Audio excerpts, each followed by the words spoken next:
হাসির রাজা, জ্ঞানের রাজা, রসিক রাজা।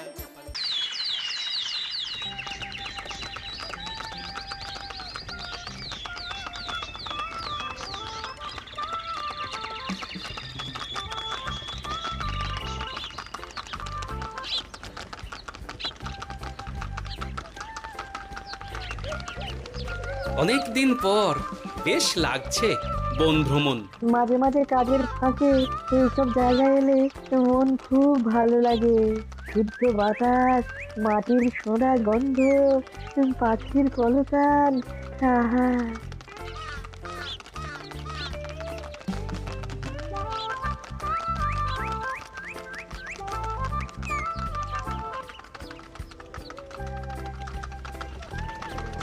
মহারাজের রথ থামছে। আমরা এইখানে বসে আজ রাজকার্য পরিচালনা করব।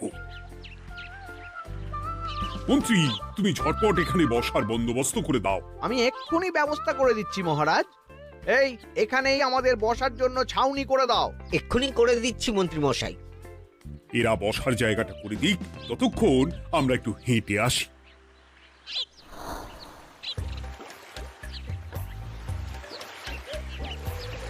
সকালবেলা হাঁটা শরীরের পক্ষে খুব ভালো মহারাজ।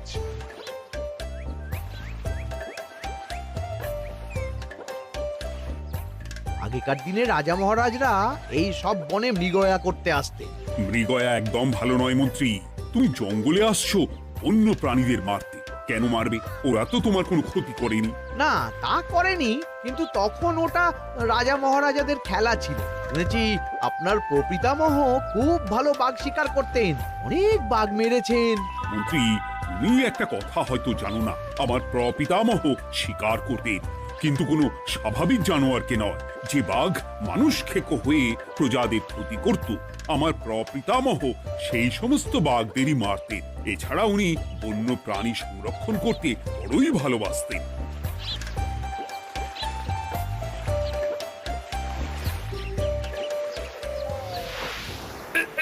উফ, এটা আবার কি? এই এটা আবার কোথা থেকে উড়ে এলো? কোথাও তো ঝড় হাওয়া কিছুই নেই।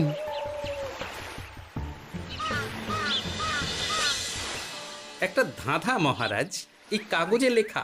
ধাঁধা? পড়ো দেখি। জোয়ার ভাটা প্রভুর খেলা, ভাটা হবে হলে বেলা। ভাটা হলেই দেখা যাবে লাল রঙের এক পাথর পাবে।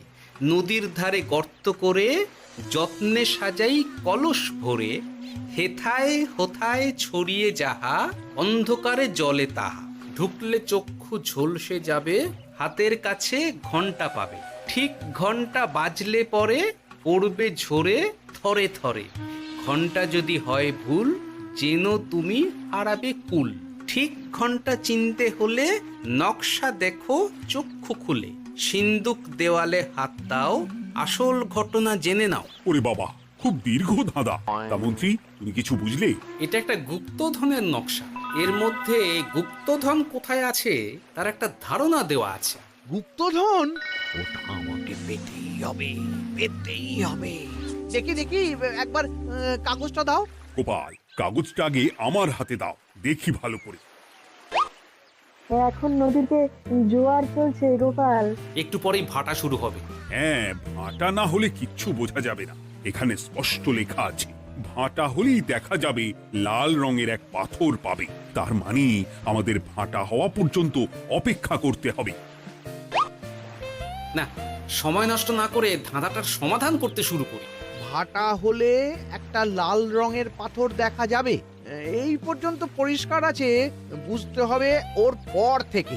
পড়ো গোপাল, চলো আমরা সবাই বুদ্ধি লাগাই। নদীর ধারে গর্ত করে যত্নে সাজাই কলস ভরে। এটার অর্থ, ধাঁধাটা মাথায় বসিয়ে নিয়েছি, এবার কে কি বলবে সেটা শুনতে হবে।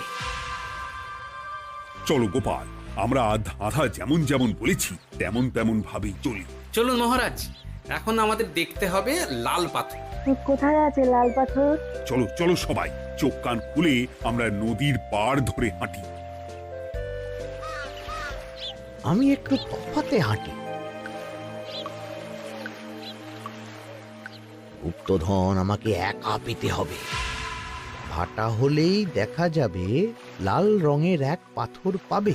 আমাকে চোখ কান খোলা রাখতে হবে। লাল পাথর, নদীর চড়ায় লাল পাথর দেখতে হবে। লাল পাথর, লাল পাথর। ওটা কি? তো এই তো লাল পাথর, লাল পাথর। ওরা অনেকটা এগিয়ে গেছে, ওদের আমার দিকে নজর নেই। এই সুযোগ, এই সুযোগ, একা একা গুপ্তধন নিয়ে পালাবো।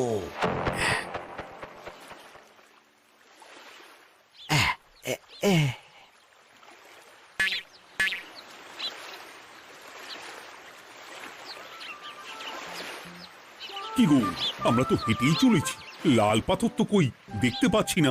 আরেকটু হাঁটতে হবে মহারাজ, গুপ্তধন বলে কথা, ওকে আর সহজে ধরা দেয়? সেটা অবশ্য সঠিক কথা। আচ্ছা, আমরা সবাই তো আসছি হেঁটে হেঁটে, মন্ত্রী মশাই গেলেন কোথায়? ও কি যে ঘটে! সত্যি তো, মন্ত্রী কোথায়? ও সেনাপতি, মন্ত্রীকে দেখেছো? কই না তো মহারাজ। তাহলে কোথায় গেলেন মন্ত্রী মশাই? এই জঙ্গলে বাঘ ভাল্লুক আছে, শেষে কিনা বাঘে নিল। হায় হায় হায়, মন্ত্রী গিন্নির কাছে আমি কি মুখ দেখাবো? হুম, বাঘ ভাল্লুকের পেটে যাবার লোক তো মন্ত্রী মশাই নন। ও গোপাল, কি ভাবছো? কিছু তো একটা বলো। এখন আমাদের মন্ত্রী মশাইকেই খুঁজতে হবে। তবে মন্ত্রী মশাই বাঘ ভাল্লুকের পেটে যায়নি। তুমি নিশ্চিত হচ্ছ কি করে? অত পেঁচালো মানুষকে বাঘ ভাল্লুক গন্ধ শুকেই ছেড়ে দেবে, হজম করতে পারবে না। না না না, এখন রসিকতা করার সময় নয়, আমাদের মন্ত্রীকে খুঁজে বার করতেই হবে। কোথায় গেল মন্ত্রী? চলো চলো, গুপ্তধন মাথায় থাক, চলো মন্ত্রীকে খুঁজি। আহ, মন্ত্রী কোথায় গেল কে জানে। একবার পুরো ধাঁধাটা ঝালিয়ে নি। ভাটা হলেই দেখা যাবে লাল রঙের এক পাথর পাবে। ভাটা হয়েছে, লাল রঙের পাথরের মাথায় চাপ দিয়ে গুহার মুখও খুলেছি। এবার নদীর ধারে গর্ত করে যত্নে সাজাই কলস ভরে।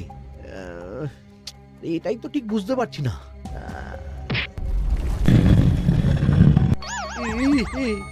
এই রে, এবার কি হবে? হ্যাঁ মহারাজ, কোথাও একটা আওয়াজ হলো। আওয়াজটা কোন দিক থেকে হলো? চলুন সামনে এগিয়ে যাই। আমার মনে হয় আওয়াজটা সামনের দিক থেকে এলো। আমারও তাই মনে হলো। তবে কি মন্ত্রী মশাই লাল পাথরের হদিশ পেয়ে গেছেন? আমাদের চোখে পড়লো না, অথচ মন্ত্রী মশাইয়ের চোখে পড়ে গেল। আসলে আমরা কথা বলতে বলতে গেছি, তাই নজরে পড়েনি। মন্ত্রী মশাই একা একা আমাদের পেছন পেছন আসছিলেন। উনি ইচ্ছে করেই আমাদের পেছনে পেছনে আসছিলেন। নিজে একা গুপ্তধন নিয়ে যেতে চেয়েছিলেন, এখন কোথায় আছেন কে জানে।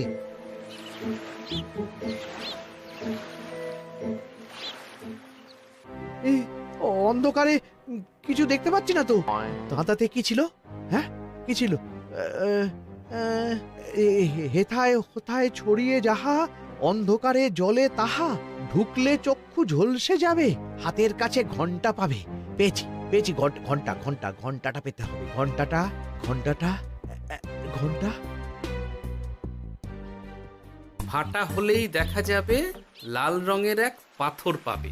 নদীর ধারে গর্ত করে যত্নে সাজাই কলস ভরে, হেথায় হোথায় ছড়িয়ে যাহা, অন্ধকারে জলে তাহা, ঢুকলে চক্ষু ঝলসে যাবে, হাতের কাছে ঘন্টা পাবে।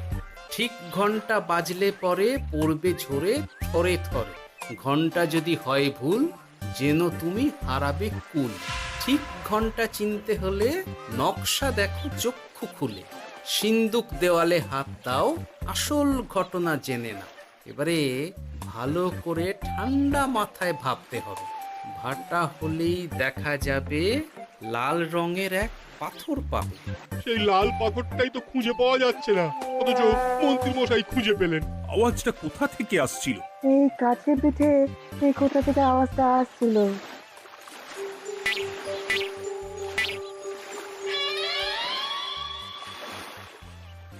এই তো,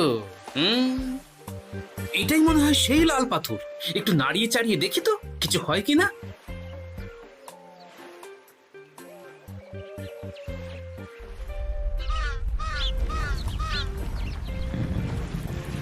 এই তো কাজ হয়েছে।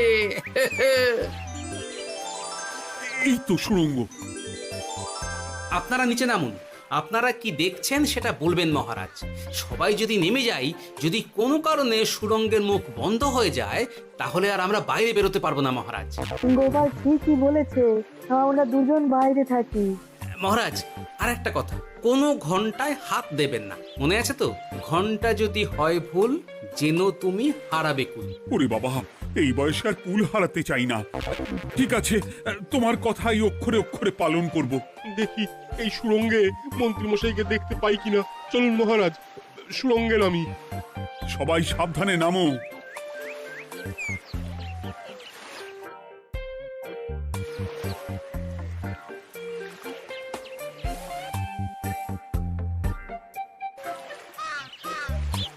মহারাজ, ওখানে কি কি দেখতে পাচ্ছেন? ওখানে কি মন্ত্রী মশাই আছেন? না গোপাল, মন্ত্রীকে এখনো দেখতে পাইনি। শুধু আমি এখানে অজস্র পাথর দেখতে পাচ্ছি। পাথরে পাথরে ছয়লাভ, ছোট বড় অজস্র। পাথরগুলো বড় অদ্ভুত, কিরকম কিরকম মানুষ মানুষ গড়ন। লম্বা বেঁটে হরেক রকম। মানুষ মানুষ গরম, সেটা কি রকম? আর কিছু? কোনো কলসি কি দেখতে পাচ্ছেন? কলসি তো দেখতে পাচ্ছি না। মহারাজ, কলসি থাকতেই হবে, কারণ ধাঁধায় লেখা আছে, নদীর ধারে যত্ন করে যত্নে সাজাই কলস ভরে। গর্তটা আসলে হলো সুড়ঙ্গ, কিন্তু কলস। মহারাজ, মহারাজ, এইদিকে এইদিকে একটা কলসের মতো কি যেন আছে। এদিকে আসুন, এদিকে এদিকে। হ্যাঁ গোপাল, দেখতে পেয়েছি। এবার আমি যেরকম যেরকম বলবো সেই রকম সেরকমই করবেন। আমি বিজ্ঞানীকে নদী থেকে জল তুলে পাঠিয়ে দিচ্ছি। পাত্র কোথায় পাবে? আমাদের জল খাবার যে পাত্র আছে সেটা আনতে লোক পাঠাচ্ছি। ঠিক আছে। শুধু একটা কথা বলছি, আপনারা কেউই সুড়ঙ্গের ভেতরে কোনো কিছুতে হাত দেবেন না। কেন গোপাল? সব পরে বলবো, এখন আমি যা বলছি সেটা শুধু মনে রাখুন। সুড়ঙ্গের ভেতরে কিছুতে হাত দেবেন না। ঠিক আছে। প্রহরী, তুমি যাও, যেখানে আমাদের বসবার আয়োজন করা হয়েছে সেখানে গিয়ে একটা জলের পাত্র নিয়ে নদী থেকে জল ভরে নিয়ে এসো। গোপাল, মন্ত্রীমশাই কোথায় গায়েব হয়ে গেলেন? কোথাও গায়েব হয়ে যাননি বিজ্ঞানী, কোথাও গায়েব হয়ে যাননি উনি। উনি ওই সুড়ঙ্গের ভেতরেই আছেন। কিন্তু কেউ তো ওনাকে দেখতে পাননি। সম্ভবত পাথর হয়ে আছে। এখন কিভাবে পাথর হয়েছেন সেটা তো আমি বলতে পারবো না।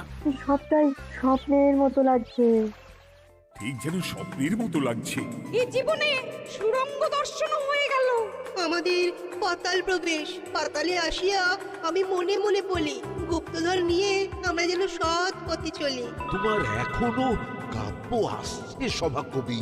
আসছে মানে কাব্যের সাথে আছে রোমাঞ্চ, করছে গা শীত, হচ্ছি আমি অধীর। মহারাজ, জল দিয়ে বিজ্ঞানীকে পাঠাচ্ছি। কি করতে হবে বিজ্ঞানীকে সব বলে দিয়েছি। তুমি ভেতরে আসবে না? আসবো ঠিক সময়ে। এখন আমি যেমন যেমন বলবো আপনি ঠিক তেমন তেমন করবেন। ঠিক আছে। বিজ্ঞানী, যেমন যেমন বললাম ঠিক তেমন তেমন ভাবে কলসিকে জল দিয়ে পরিষ্কার করবে। মনে রেখো, ধাঁধায় আছে কলসি সাজাই যতন কর। তুমি একটা কথা মনে রেখো বিজ্ঞানী, কোথাও হাত দিও না কিন্তু। ঠিক আছে গোপাল, তোমার উপস্থিত বুদ্ধির তুলনা নেই। আমি যাচ্ছি গোপাল। সাবধানে সাবধানে। মহারাজ, বিজ্ঞানী যাচ্ছে। সাবধানে নামো, সাবধানে। মহারাজ, এই কলসিটা কোথায়? ওই তো, একটু সাবধানে যাও।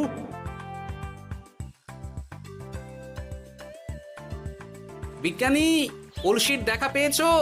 পেয়েছি পেয়েছি পেয়েছি। এবারে কলসিটাকে ভালো করে জল দিয়ে ধুয়ে দাও। কলসির আলোয় সুড়ঙ্গ আলোকিত গোপাল। এরপর কি?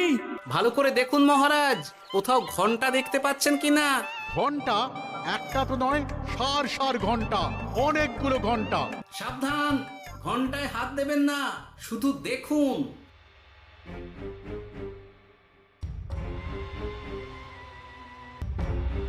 মহারাজ, আমরা গুপ্তধনের খুব কাছে চলে এসেছি। তাই নাকি?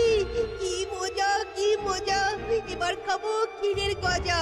আহ সভাকবি, চুপ করো, এখনো আমরা গুপ্তধন পাইনি। আমার মুখে দাঁড়িয়ে সবগুলো তারা আঁকা। বিজ্ঞানী, কোন ঘন্টায় চাঁদের নকশা করা আছে কি? একটু দেখে বলো না। আমি আতস কাজ নিয়েই দেখছি, সব ঘন্টাতেই তারা আঁকা। খবরদার, কোনো ঘন্টাকেই ছোঁবে না। ঠিক আছে, কোনো কিছু না ছুঁয়ে আমি দেখছি। পেয়েছি গোপাল, চাঁদ আঁকার ঘন্টা পেয়েছি। ওই ঘন্টাটা বাজাও, বাজাও।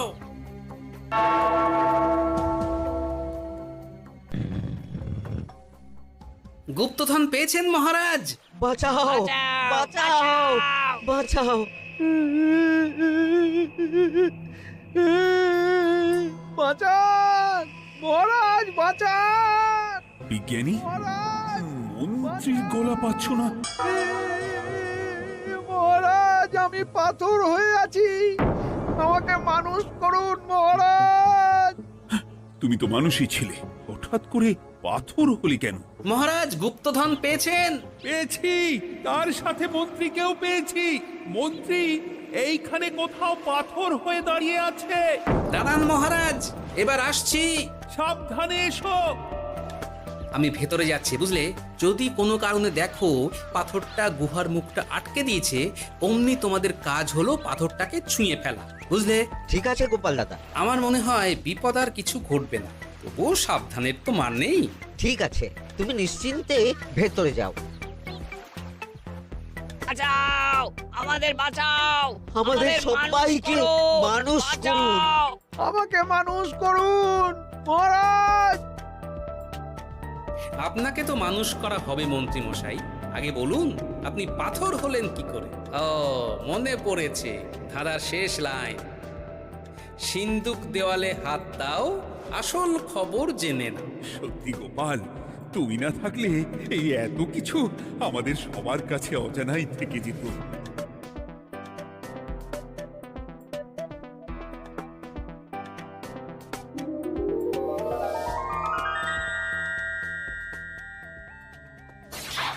ধন্যবাদ আমাকে মুক্ত করার জন্য।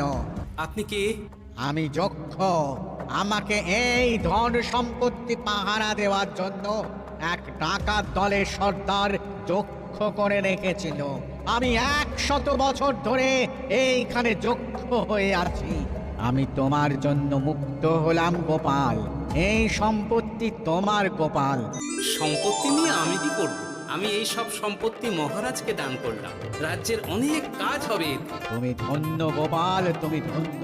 এবার আমার যাবার সময় এসেছে, আমাকে যেতে হবে।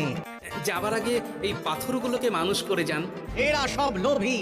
আমি আমার সীমিত ক্ষমতায় এই গুপ্তধনের ধাঁধাকে এখানে যারাই ভ্রমণ করতে আসে তাদের হাতে তুলে দিই, কিন্তু কেউ এই ধাঁধার সমাধান করতে পারে না।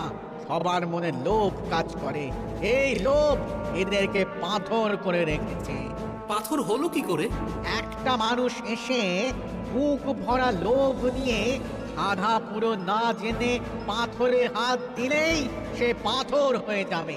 আমাদের ভুল হয়েছে, আর লোভ করব না। আমাদের বাঁচাও। আমাকে মুক্ত করে দিন, আমার খুব ভুল হয়েছে মহারাজ, মুক্ত করে দিন আমায়। তুমি এখানে আগে এসেছিলে, তাই তো আগে এসে ভাবলে নিজেই একা একা গুপ্তধনকে হরপ করে দেবে। এদিকে তোমাকে না দেখতে পেয়ে আমাদের কত চিন্তা হচ্ছিল। যারা লোভী তারা কারো কথা ভাবে না, শুধু নিজের কথা ভাবে। আমাকে আর একটা সুযোগ দিন, আমি আর লোভ করব না মহারাজ। তোমার কথার কোনো দামই নেই। না মহারাজ, আমাকে আর একটা সুযোগ দিয়ে দেখুন, আমি আর লোভ করব না। আমাকে মানুষ করুন মহারাজ। আমাদের সবাইকে মানুষ করুন। দয়া করে মানুষ করুন। যক্ষরাজ, এদের আপনি ক্ষমা করে দিন। ঠিক আছে, তোমাদের আবার মানুষ করে দিচ্ছি।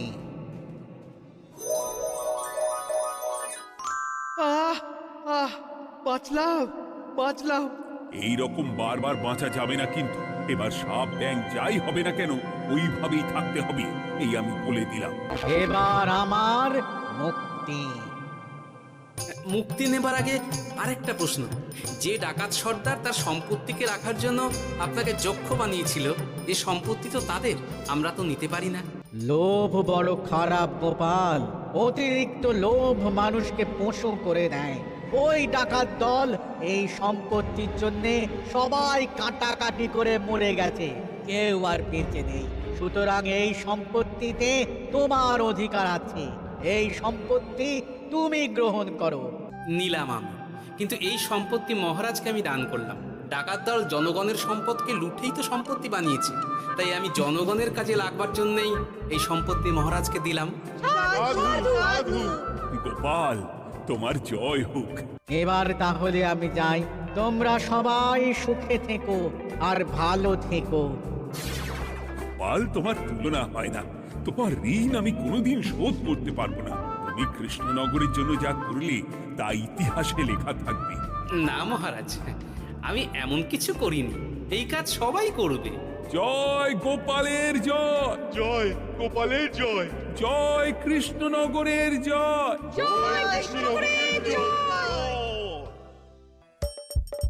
হাসির রাজা জ্ঞানের রাজা রসিক রাজা